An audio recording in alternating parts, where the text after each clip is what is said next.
In this lecture, I will talk on X-ray binaries and mainly low mass X-ray binaries.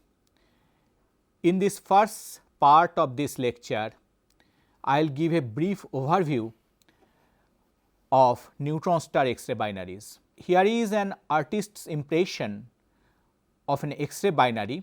As I described in a previous lecture, this is the companion star filling its Roche lobe, and this is the inner Lagrangian point, the L1 point, and matter from it flows towards the primary star, which could be a neutron star or a black hole, and it forms a ring first at a certain radius, and then due to viscous interaction this ring spreads into a disk, and more matter comes from the secondary star and hits this disk and makes a structure like this.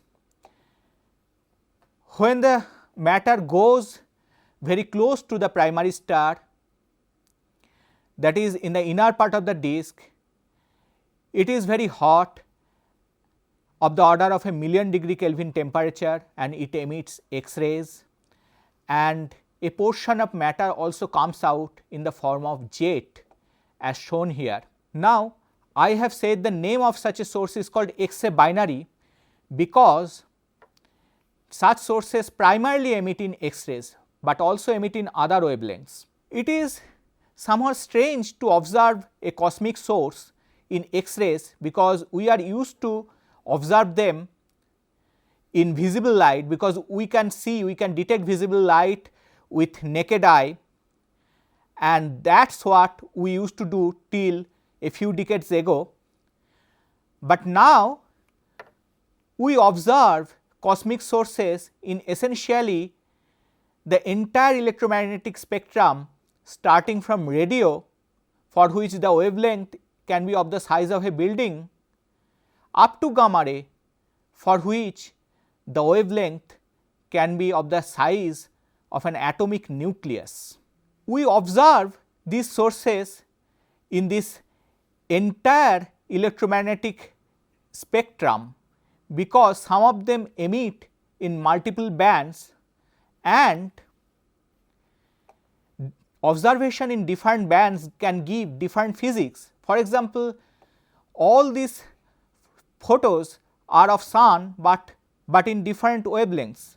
This is in X-ray, this is in UV, this is visible light, this is infrared, and so on, and the physics is different. For example, in visible light and infrared, the radiation comes from the photosphere, that is the surface of the sun, while X-ray comes from the corona, which is much hotter than the surface of the sun. The origin of the energy in visible and infrared is the nuclear fusion that is happening at the core of the sun, while the origin of this X-ray is the change of magnetic field topology outside the solar photosphere. Therefore, observation in different wavelengths give different types of physics, and therefore it is extremely important to observe cosmic sources in broadband. However, various wavelengths cannot come to the Earth's surface penetrating our atmosphere. For example, UV, X-ray and gamma ray cannot come to the Earth's surface, and for them, at least for some of them, for X-ray we have to send our instruments above the atmosphere, either using a balloon or a suborbital rocket or a satellite. In this context, I will say a few words about the history of X-ray astronomy. X-ray astronomy, the new field, was formally started when an experiment package sent by a team led by Riccardo Giacconi, and this is the instrument which for the first time discovered an extrasolar X-ray source in 1962, which happened to be a neutron star low mass X-ray binary named Scorpius X1. Soon after that, in mid 1960s, India also started sending X-ray instrument, above the atmosphere by balloons from the TIFR balloon facility in Hyderabad, and that was the beginning of X-ray astronomy in India. But soon after that, since 1970s, NASA, European Space Agency and Japan started sending X-ray instrument by satellites, which are much more stable platforms which can last for several years. But in 1979, India also sent the first X-ray sky monitor on board a satellite, and then later in 1996, Indian X-ray astronomy experiment IXAE, which was a project by TIFR and ISRO, was sent, but these were not dedicated satellites for X-ray astronomy observations. The first Indian dedicated astronomy satellite, AstroSat, was launched on September 28, 2015, and this is AstroSat, and this satellite is still sending data and is working well in August 2019. There are several instruments on board AstroSat which look to the X-ray sources, particularly to X-ray binaries and also some other extragalactic sources simultaneously. Among them are these 3 yellow boxes, which are large X-ray proportional counter array or LAC-SPC, one soft X-ray telescope here, and 2 UV and optical telescopes, one hard X-ray imager CZTI, all observed the same source simultaneously. Now coming back to the X-ray binaries, here I will give a brief overview using this table of 2 types of neutron star X-ray binaries, low mass X-ray binary or LMXB and high mass X-ray binary or HMXB. Low mass because neutron star accretes matter here from a low mass star,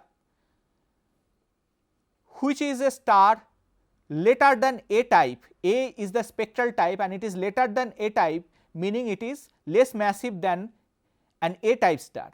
In high mass X-ray binaries, a neutron star accretes matter from a more massive star, O star or B star. The companion star stellar mass, that is the secondary companion stellar mass, for a low mass X-ray binary is typically less than 3 solar mass, while for a high mass X-ray binary it is greater than 10 solar mass. The orbital period for a low mass X-ray binary is typically 10 minutes to 10 days, while for high mass X-ray binaries it is 1 day to 1 year. The optical luminosity to X-ray luminosity ratio for a low mass X-ray binary is very small. It is typically about or less than 0.01, while for high mass X-ray binary it can be between 0.1 to 1000. The X-ray spectrum for a low mass X-ray binary is typically softer, while for high mass X-ray binary it is harder. The neutron star magnetic field in a low mass X-ray binary, and this is important, is low, and it is 10 to the power 7 to 10 to the power 9 Gauss, typically 10 to the power 8 Gauss, while for high mass X-ray binary it is 10 to the power 12 Gauss. Since neutron stars are typically born with a magnetic field of 10 to the power 12 Gauss, it is thought that for a low mass X-ray binary, which has a much larger age of the order of a billion year or more, the magnetic field has decayed or it has been screened by the accreted material. On the other hand, for an HMXB, then it is a young system, age is less than typically of the order of 10 to the power 7 years, and hence the neutron star magnetic field cannot decay or cannot be screened sufficiently. So, the magnetic field of the neutron star remains to be about 10 to the power 12 Gauss. The accretion mechanism of a low mass X-ray binary is Roshelov overflow, which I have already described in a previous lecture, when the secondary companion star fills its Roshelov and the matter flows towards the neutron star. For the high mass X-ray binary, the dominant accretion mechanism is the accretion from stellar wind, because the companion high mass star has a huge wind typically, but the accretion can also happen from a mechanism called beginning atmospheric Roushelov overflow, where not the photosphere but the atmosphere of the companion star fills its Roushelov. The accretion can also be possible from a decretion disk from a B type star, which I will describe later. For a low mass exabinary, accretion disk is almost always present, it is present usually, while for high mass exabinary it is usually absent, or if it is present it is typically far from the neutron star, because neutron star high magnetic field stops the accretion disk and matter flows along the magnetic field lines to the neutron star. Some of the low mass exabinaries, a fraction of them show pulsations in X-rays, and the typical spin period of this pulsation and as well as of the neutron star spin period is 2 to 3 milliseconds. That is, this such a neutron star spins very fast, and that happens because of accretion via disk for a billion of years, by which a huge amount of angular momentum is transferred to the neutron star and neutron star is spun up. While for a high mass exabinary, spin period is relatively high and it spins slowly. The spin period is of the order of 1 to 500 seconds, but for many of the HMXBs, the neutron star, the X-ray pulsation is detected. Now, I will talk about the relation between this magnetic field and this spin period. I will explain why for a neutron star low mass exabinary for which magnetic field is low, the spin period is low, that is, it spins very fast, while for a high mass exabinary for the high magnetic field the spin period is high, that is, it spins slowly. Here is a neutron star at the center which is accreting, and this is the accretion disk, and these are the magnetic field lines, the magnetosphere of the neutron star, and the accretion disk is stopped by the magnetic field lines or the magnetosphere at some distance from the neutron star. Let me describe this physics briefly. Here is the edge on view of the system, here is the neutron star and here is its magnetosphere. The accretion disk is coming and it is stopped by the magnetosphere at this radius, and before that and inside that there is no disk, but the matter flows along the magnetic field lines and falls onto the surface of the neutron star at the magnetic polar caps. And this is the undisturbed disk flow. Inside this is the transition region where the magnetosphere affects the disk, and inside this there is no disk. The accretion disk is stopped at a radius called magnetospheric radius, which is denoted by Rm, which is given by this formula, in which xi is a constant of the order of unity, B is the surface magnetic field of the neutron star, R is the neutron star radius, M is the neutron star mass, and m dot is the accretion rate. Another radius which is also very important is called the co-rotation radius, RCO, which increases when the neutron star spin frequency nu decreases, and at this radius the Keplerian spin frequency of the material in the accretion disk is equal to the neutron star spin frequency. So, this is how the pulsation happens. When disk goes inside the RCO, that is the co-rotation radius, it goes inside RCO, the co-rotation radius, that is Rm is less than RCO, Rm is less than RCO, then matter can fall onto the surface of the neutron star. If Rm is outside RCO, then the magnetosphere of the neutron star rotates faster than the accretion disk, and the matter is typically propelled away from the system, and accretion typically does not happen. So, for the accretion to happen, Rm has to be less than Rco, and matter falls on the neutron star along the magnetic field lines, and then if Rm is greater than the neutron star radius or the radius of the innermost stable circular orbit inside which there cannot be any accretion disk, then the X-ray pulsation happens. Only then the accreted matter can follow the magnetic field lines and can fall onto the polar cap, and the emission happens primarily from the magnetic polar caps of the neutron stars, and as the star spins around its own axis, we can see this X-ray emission partially, and the intensity of this X-ray emission varies with the spin period of the neutron star, and therefore we can see the neutron star as an X-ray pulsar. So, that is how X-ray pulsation happens for both low mass X-ray binaries and high mass X-ray binaries. Coming back to the physics of this disk magnetosphere interaction, I have already defined Rm and Rco. Now, suppose for the case when Rm is less than Rco, that is accretion happens, a positive torque is applied onto the neutron star and neutron star spins up, and therefore Rco decreases as the neutron star spin frequency nu increases, Rco decreases. That can be seen from the Rco formula. Therefore, when Rco is greater than Rm, Rco decreases. Similarly, when Rco is less than Rm, Rco increases. So, a very nice self regulated mechanism operates here, and Rco tends to become Rm at the equilibrium of the spin of the neutron star.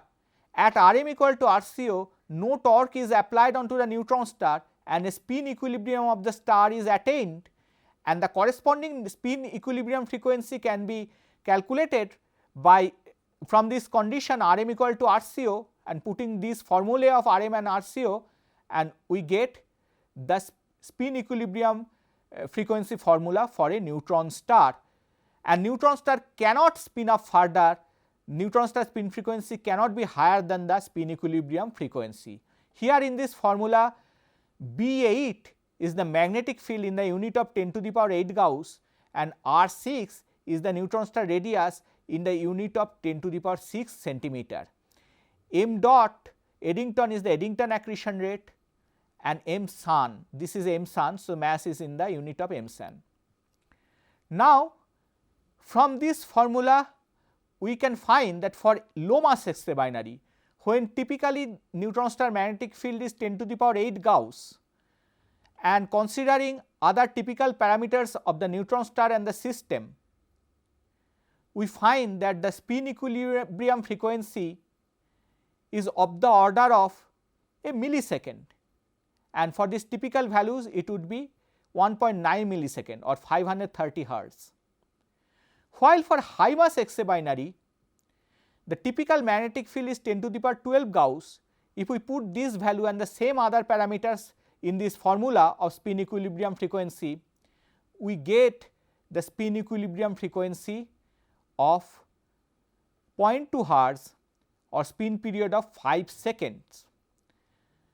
So, this shows why a neutron star in low mass X-ray binary, because of its low magnetic field, can spin very fast, while a neutron star in high mass X-ray binary, because of its high magnetic field, spins slowly.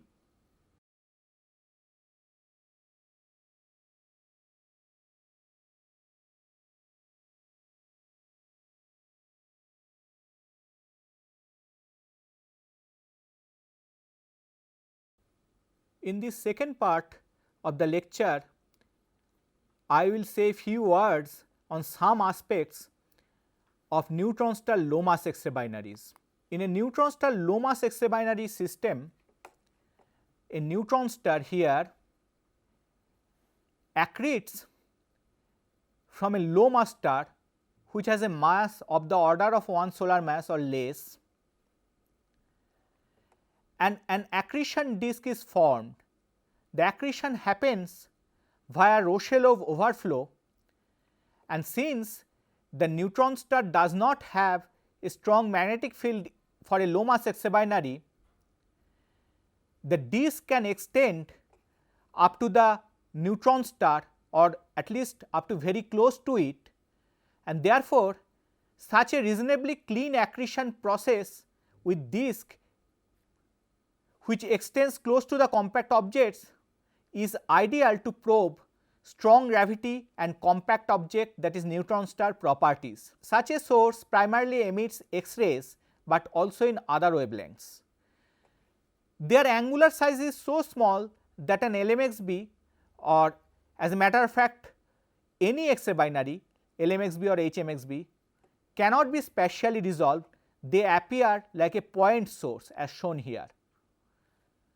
So, we can extract information from them only through spectral and timing methods. Now, I will talk about a few aspects of low mass exobinaries, and I start with transient accretion. Here is an example. 4U1608-522 is the name of a neutron star low mass exobinary, which is a transient source, as can be seen from this figure, where the X-ray intensity detected by the ASM instrument, all sky monitor instrument of the RxD satellite, and this X-ray intensity is plotted against time in days, and we can see there are outbursts of the source in X-rays. There are alternate outbursts and quiescent periods, and although it is not very clear from this plot because the ASM sensitivity is not much, but during an outburst the source X-ray intensity typically increases by several orders of magnitude, typically more than 10,000 times. And most of the neutron star low mass exobinaries are X-ray transient sources. In a later lecture, I will show that almost all the black hole exobinaries are also transient sources, and almost all the X-ray millisecond pulsars, in fact all known accreting millisecond pulsars are transients. Therefore, transient accretion is an extremely important aspect for exobinaries, including neutron star low mass exobinaries, and therefore, for low mass exobinaries I will describe the mechanism of transient accretion. This can be true for a neutron star low mass exobinary and a black hole low mass exobinary. Look at this image. This is the image of an accretion disk, and at the center there is a neutron star, and with a ring we have identified an annulus of the accretion disk. And in this plot, the temperature in the accretion disk is plotted against the mass of the disk at a radius r. We see that initially when the disk builds up, the mass of the disk increases and the temperature of it also increases, and then it suddenly jumps from here to here. This part of the curve is unstable. So, the disk does not follow this part of the curve, it follows this line and it jumps from here to here.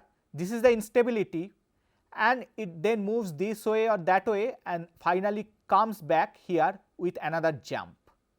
And this is the cycle which gives the outburst and quiescent states cycles. And now I will describe the reason very briefly. It happens because of thermal viscous instability. For a thermal instability, at a disk radius, a little increase in disk temperature causes a further rise in temperature and hence leads to a runaway process and thermal instability, and it can also happen in the opposite way. For a viscous instability, at a disk radius, a small increase in the mass accretion rate because of the increase of the viscosity leads to a further increase in mass accretion rate and hence can lead to a viscous instability and the enormous increase of mass accretion rate. Now, Note that for a thin disk which we are considering here, thermal instability time scale is less than the viscous instability time scale, and therefore, the thermal instability occurs first and then the viscous instability follows. So, initially what happens? Initially the accretion rate is low when the accretion starts onto the neutron star, or it could be a black hole as well, and it is lower than the long term average accretion rate, because matter comes from the secondary star at a certain rate. That rate is not changing for a long time, not definitely in a time scale of months in which outburst and quiescent period happen. So, matter is coming from the companion star at a long term average accretion rate, but that matter does not fall onto the neutron star or black hole immediately. The disk temperature is initially low, and hence the viscous stress is low, and since the viscosity is low, accretion does not happen and the matter accumulates at a large distance from the neutron star or black hole. In this situation, the disk hydrogen is mostly neutral because the temperature is low, that is below a temperature of 10 to the power 4 degree Kelvin, and disk opacity is also low, and therefore photons escape and cooling is quite efficient. So, temperature does not increase quickly, it increases slowly like this along this curve. As more matter comes from the companion star, the disk temperature slowly increases at each radius. When the disk temperature at a certain radius becomes more than the hydrogen ionization temperature here at this point, the hydrogen becomes ionized, opacity increases sharply, photons cannot escape anymore, and hence the disk temperature suddenly increases by large amount almost instantly, like this it jumps. And when this happens, this thermal instability triggers the viscous instability. As the viscosity increases, as the viscous stress increases with the pressure, and the accretion rate increases enormously. And as the accretion rate increases, huge amount of matter starts falling in from this particular radius. This local phenomenon becomes global as the matter flows inwards from here through all radii at a rate much higher than the long term average accretion rate, and the entire disk is accreted onto the neutron star in a relatively short time, which is typically weeks to months. This is the outburst. As the disk is consumed, the temperature falls below the hydrogen ionization temperature, a thermal instability occurs in the opposite direction now, like this, it follows this jump. The mass accretion rate decreases enormously and the quiescence period begins. This is how the alternate outburst and quiescent states happen in transient neutron star and black hole low mass exabinaries. Compare this model with the data. For example, this upper panel is the data and lower panel is the model, and the model can explain the observation as seen from this figure. Now, the next topic, neutron star low mass exabinaries are typically divided into two classes, atoll and Z. There are other classes, for example, weak low mass exabinaries, but we are not talking about them now. We are talking about the atoll sources and Z sources. Both these classes are bright low mass exabinaries, but Z sources are brighter than atoll sources. Now, there are specific characteristics of these two classes. For example, in a color diagram, an atoll source traces a C-like curve like this, while a Z source tracks a Z-like curve. Now, what is a color diagram? A color diagram, a color particularly, is quite common in astronomy, and here I define them. Suppose we identify 5 photon energy values, E1 less than E2, less than E3, less than E4, less than E5. Suppose the background subtracted count rates in the energy ranges E1 to E2, E2 to E3, E3 to E4 and E4 to E5 are A, B, C and D respectively. Then the soft color, which is here in along the x axis, hard color which is along this y axis, and the intensity which is plotted here along the x axis can be defined as B by A, D by C and A plus B plus C plus D respectively. So, this is a color diagram or a hardness intensity diagram. When the hard color is plotted against intensity, it is called hardness intensity diagram or HID. When two colors are plotted against each other, it is called color diagram or CD. Now, CD and HID are very important to show how the spectral state of the source evolves with time without doing a detailed spectral analysis. CD and HID are further important because for neutron star low mass exabinaries, the timing properties of the source are connected to the location of the source in a CD or in an HID. Timing properties like broad and narrow timing features. A narrow timing features could be a quasi-periodic oscillations or QPO. Such features are correlated with locations on CD and HID. For example, consider this Z-like curve for a Z source. This is called the flaring branch, this is called the horizontal branch, this is called the normal branch and this is called the flaring branch. From horizontal branch we observe a QPO called horizontal branch oscillation or HBO, which occur around 15 and 60 Hertz, which has some specific properties. A normal branch oscillation or NBO, which is another type of QPO, can occur in the normal branch, which has some other specific properties.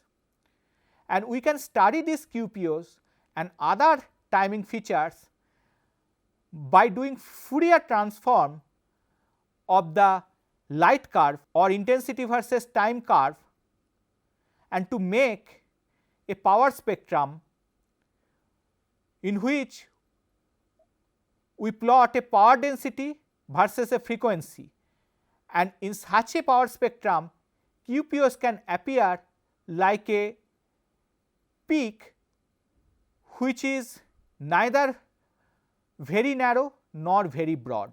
For an atoll source, there are various states as well. For example, extreme island state, lower left banana state here, lower banana and upper banana, each has some specific spectral and timing characteristics. And here is an example for an atoll source. A typical power spectrum in upper banana looks like this, in a lower banana looks like this, which is quite different from that of upper banana.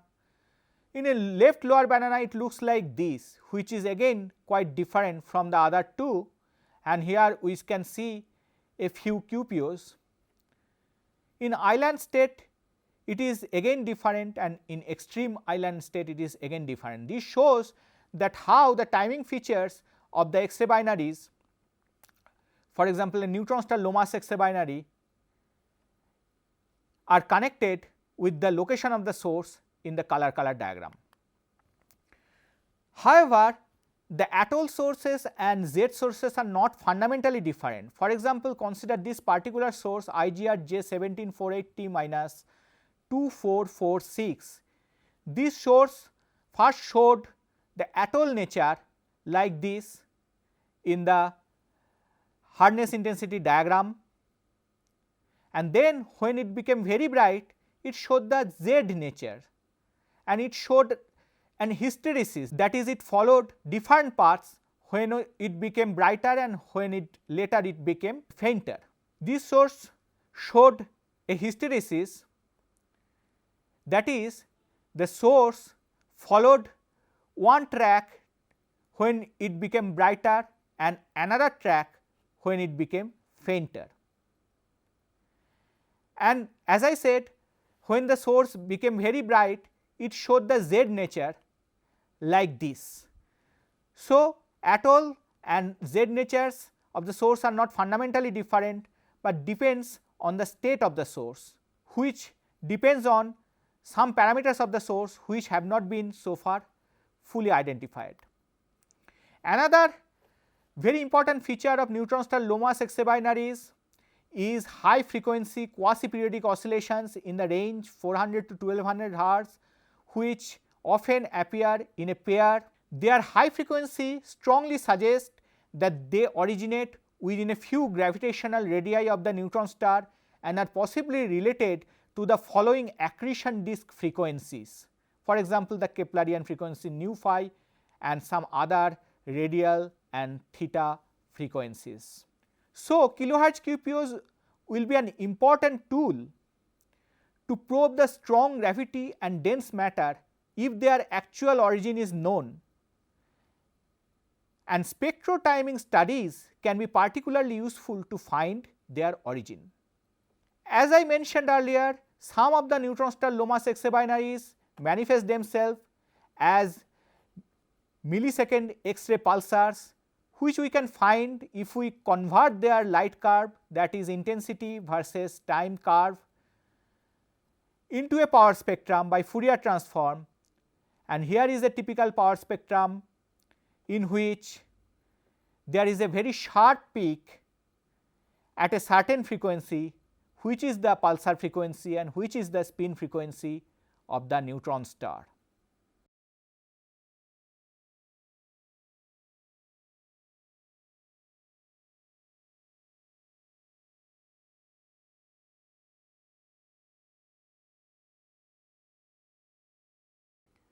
In this third part of the lecture, I will briefly discuss some more aspects of neutron star low mass exabinaries. I will first talk a little about the energy spectrum of neutron star LMXBs. Energy spectrum means intensity versus photon energy.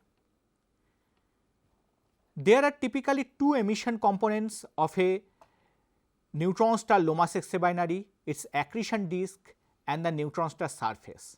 Note that in case of a black hole exabinary, black hole does not have a hard surface and therefore no emission from there.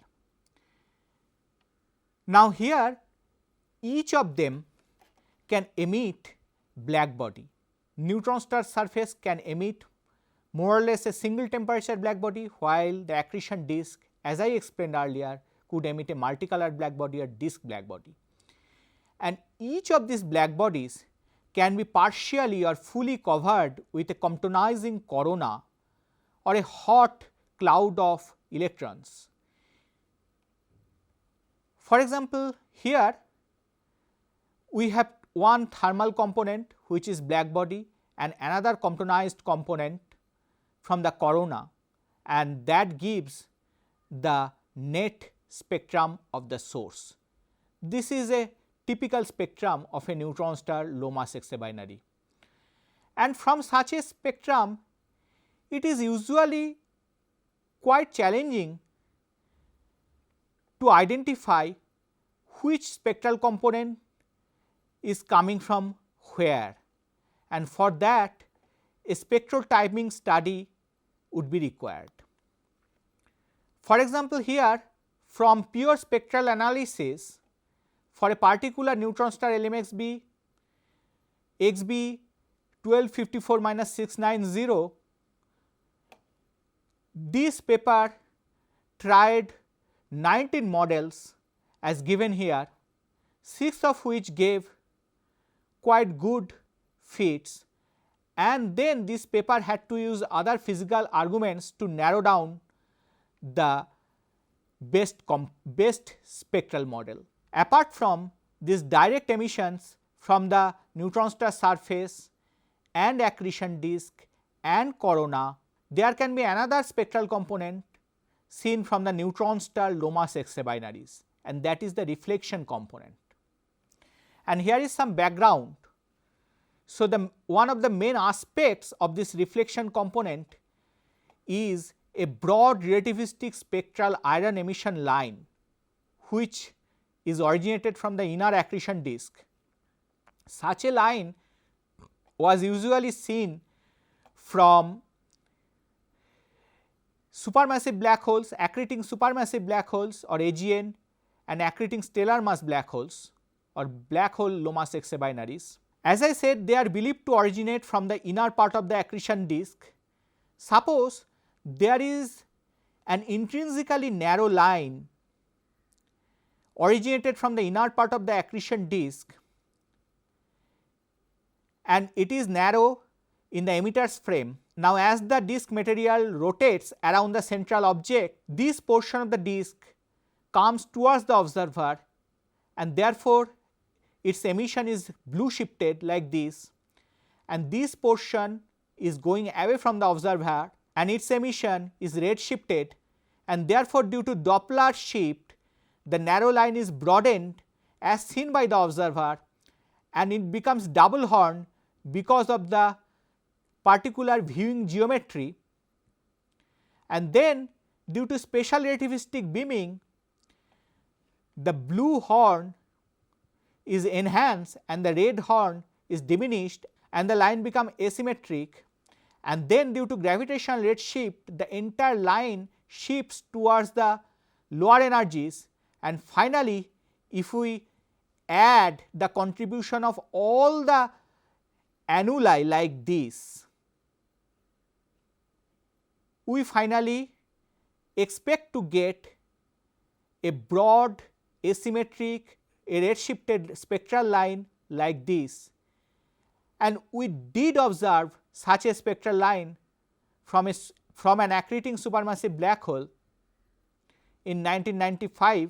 For this line, the main requirements are a geometrically thin, optically thick accretion disk which is radiatively efficient down to the ISCO, that is innermost stable circular orbit, and a hard X-ray source, that is a corona. Here in this cartoon,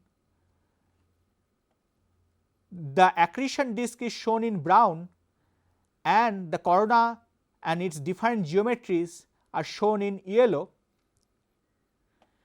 A reflection spectrum of the disk in which an iron K alpha line is the most prominent feature due to high abundance and fluorescence yield can be seen. Another prominent feature of the reflection spectrum is this Compton hump, which is originated due to Compton backscatter, and here is the broad iron line, and here is an example of a simulation, a simulated reflection spectrum.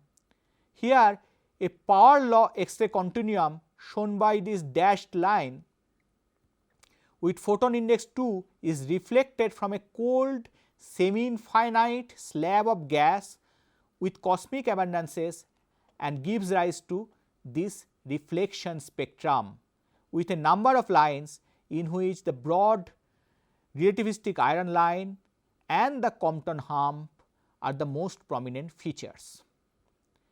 However, till 2006 such a broad relativistic iron spectral emission line was confirmed from only accreting black hole sources. In 2007 such a line was confirmed from an accreting neutron star source as well, and the first source for which it was confirmed was Serpens X1, a neutron star low mass X-ray binary, and this is the XMM Newton satellite data which clearly shows an asymmetric relativistic line, and immediately next year this iron line was confirmed for the same source as well as from two more sources using the Suzaku satellite data, and in a matter of few years such a broad relativistic iron line was discovered and confirmed from a number of neutron star low mass X-ray binaries, and not only from different sources.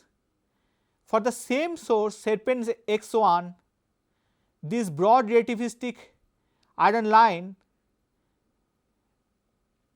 after its discovery with XMM Newton in 2007, this line was confirmed for the same source using different satellite data, for example Suzaku, New Star and Chandra, and this showed the reliability of the detection of such a broad relativistic iron line from a neutron star low mass exabinary, and this established a new field. Here is a cartoon showing a neutron star here. It could also be a black hole. Here is the edge on view of an accretion disk, and here is a corona which is emitting a power law spectrum which can be directly seen by the observer, and the emission of this corona, this power law, also gets reflected by the accretion disk, and this reflected spectrum is also seen by the observer. But because of this path difference, the reflection emission has to cover more path compared to the direct emission, and therefore there should be lag between the hard X-ray power law and the reflection spectrum which is softer. So, we expect a soft lag, that is soft photons will lag behind the hard X-ray photons. This is what we expect from our reflection scenario, and this was tentatively seen from a particular neutron star low mass exabinary 4U1608-522 for a kilohertz QPO. I have already described a kilohertz QPO during this lecture, and for this kilohertz QPO a lag spectrum, that is lag, time lag versus energy spectrum, was created, and we find that in the iron line energy, that is around 5 to 7 keV, there is a soft lag which indicates that this broad relativistic iron line was indeed formed by the reflection process. Apart from broad relativistic iron line, other lines are also observed from neutron star low mass exabinaries. For example, blue shifted narrow absorption lines. Such lines are formed from the disk wind, which is another component of a neutron star low mass exabinary. Recent works have suggested that usually a jet and a disk wind are mutually exclusive. That is, when a jet is observed, a disk wind is not observed, and when a disk wind is observed, a jet is not observed. That typically happens, not always. It was suggested that wind carries enough mass away from the disk to haul the flow of matter into the jet. So, here I note that for the expulsion of matter, jets and disk winds are two processes of the expulsion of matter from a neutron star or black hole low mass exabinary system. Therefore, disk wind could be important to probe the jet launching mechanism and the accretion ejection mechanism in general, as well as to probe the strong field gravity, and disk wind can be probed using the observed blue shifted lines. The blue shift of the narrow spectral line is as shown here in this particular spectrum, these two narrow blue shifted lines from the Chandra data. They are blue shifted because the wind comes towards the observer and therefore the blue shift happens. This Doppler shift can gives the velocity of the wind. For example, for these two particular lines one can measure two velocities of the two parts of the disk winds as shown here. Another important property of a neutron star low mass X-ray binary is thermonuclear X-ray burst.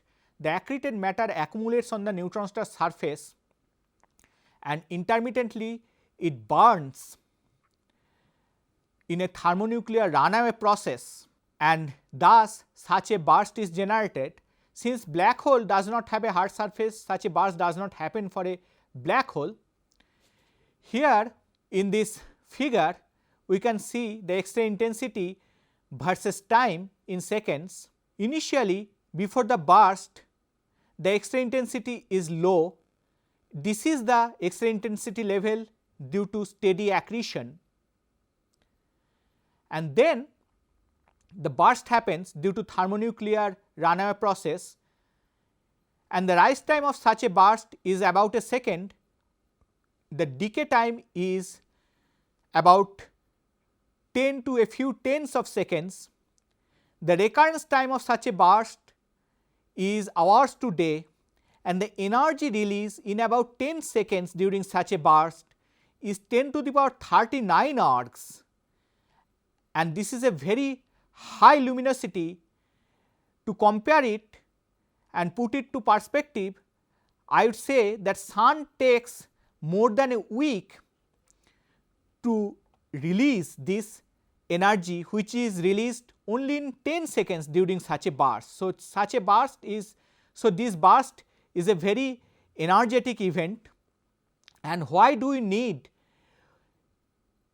an unstable burning for such a burst? Note that the gravitational potential energy release when a test particle falls from the infinity to a neutron star is about 200 MeV per nucleon, while the nuclear energy release for a nuclear fusion process is 5 MeV per nucleon. So, if this were not a runaway process, not an unstable process, the nuclear energy release would be buried under the gravitational energy release and we would not see any burst. The fact that we see such a burst means that the matter accumulates and then intermittently the thermonuclear runaway process happens, thermonuclear fusion process happens in an unstable manner. So, accumulation of accreted matter for hours and unstable nuclear burning for seconds, this causes thermonuclear X-ray bursts, and this is a typical thermonuclear reaction chain, that is the CNO cycle for such a burst, for which we need a temperature more than 10 to the power 7 degree Kelvin. In this process C, N and O, carbon, nitrogen and oxygens are simply catalysts.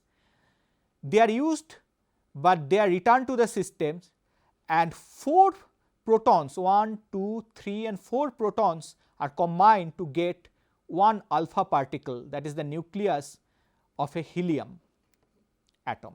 Now, here are the parameters which can set the ignition condition of a thermonuclear burst on the neutron star surface. Number 1, the chemical composition of accreted matter.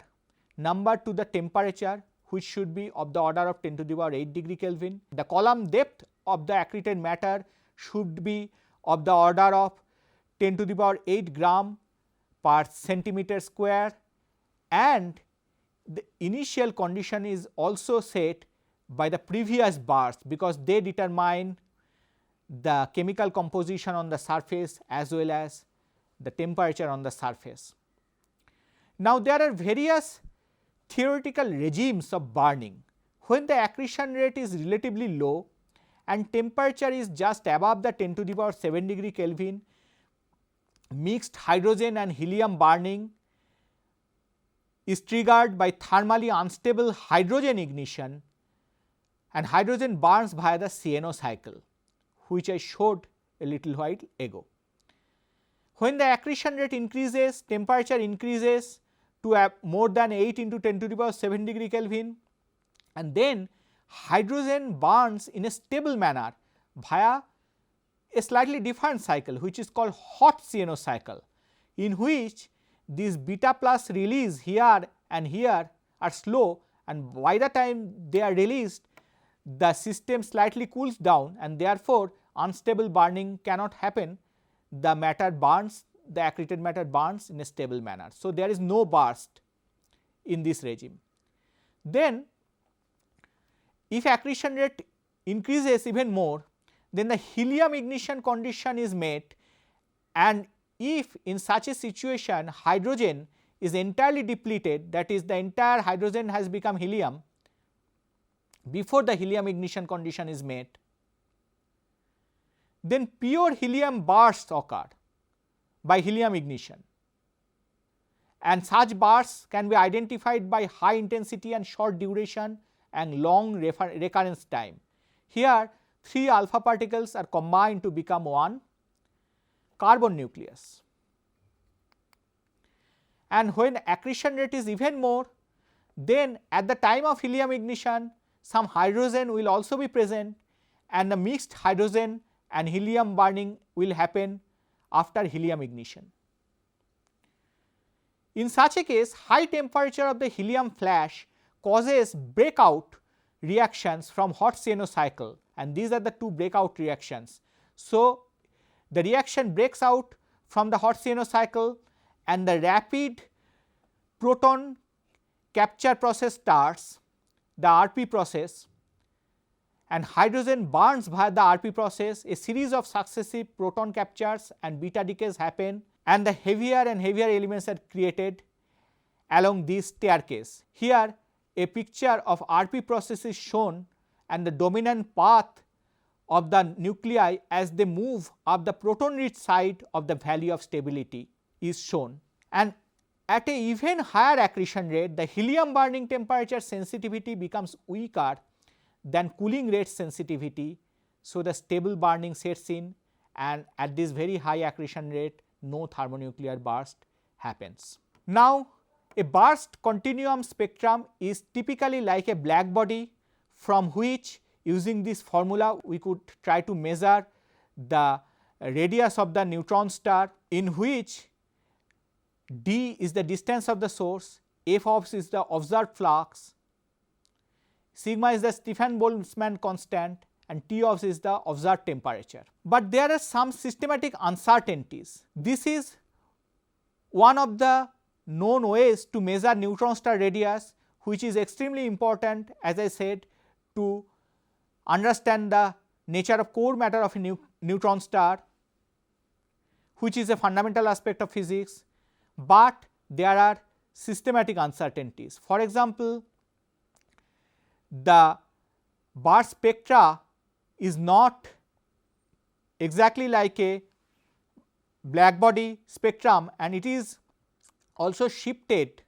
compared to the actual black body temperature spectrum, and it is also shifted compared to the spectrum corresponding to the actual temperature of the burst or neutron star surface because of the spectral hardening, and the spectral hardening factor is called F as given here, and this F value is unknown.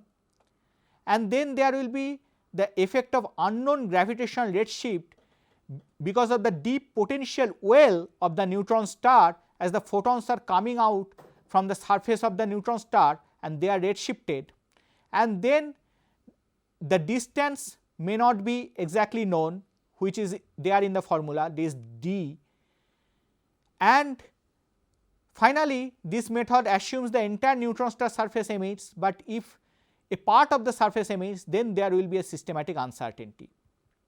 Because of all these, the neutron star radius measurement using this method suffers from systematic uncertainties, and this figure shows a way to constrain the neutron star mass radius space using this method. The green region is the allowed region. Another aspect of thermonuclear burst is burst oscillation. What are burst oscillations? These are millisecond period variations of observed intensity during thermonuclear X-ray bursts like this, either during the burst rise or during the burst decay. What is their origin? Asymmetric brightness pattern like this on the spinning neutron star surfaces can give rise to such oscillations. For example, like a pulsar, if there is a hot spot on the surface of a spinning neutron star, then as the star spins around its own axis, then a part of the hot spot may not be seen during certain phases of the spin period, which gives rise to such oscillations. And the neutron star spin frequency can be measured from such a burst oscillation frequency, and from the detailed fitting of such a burst oscillation light curve, one could also measure other neutron star parameters, which is important to constrain the neutron star to understand the neutron star core matter. Thermonuclear X-ray bursts are called type 1 bursts, which are powered by nuclear reactions. There is also another type of burst, type 2 bursts, which are caused by spasmodic accretion, and here is an example, which are quite different in its characteristics and in its physical origin from the type 1 or thermonuclear X-ray bursts. There are other couple of features that are seen from neutron star low mass X-ray binaries, which are dips and eclipses. Some neutron star LMXBs show periodic X-ray intensity dips and or partial or total eclipses. Here is an example of X-ray dips observed from a particular neutron star LMXB. These are the dips. Dips are due to obscuration by structures above the disk when the source inclination angle is greater than about 60 degree. Eclipses are due to obscuration by the companion star when the source inclination angle is greater than about 75 degree. Both the features can be useful to measure the binary orbital period and the source inclination angle. These high inclination neutron star low mass X-ray binaries also show spectral lines which can be used to probe LMXBs.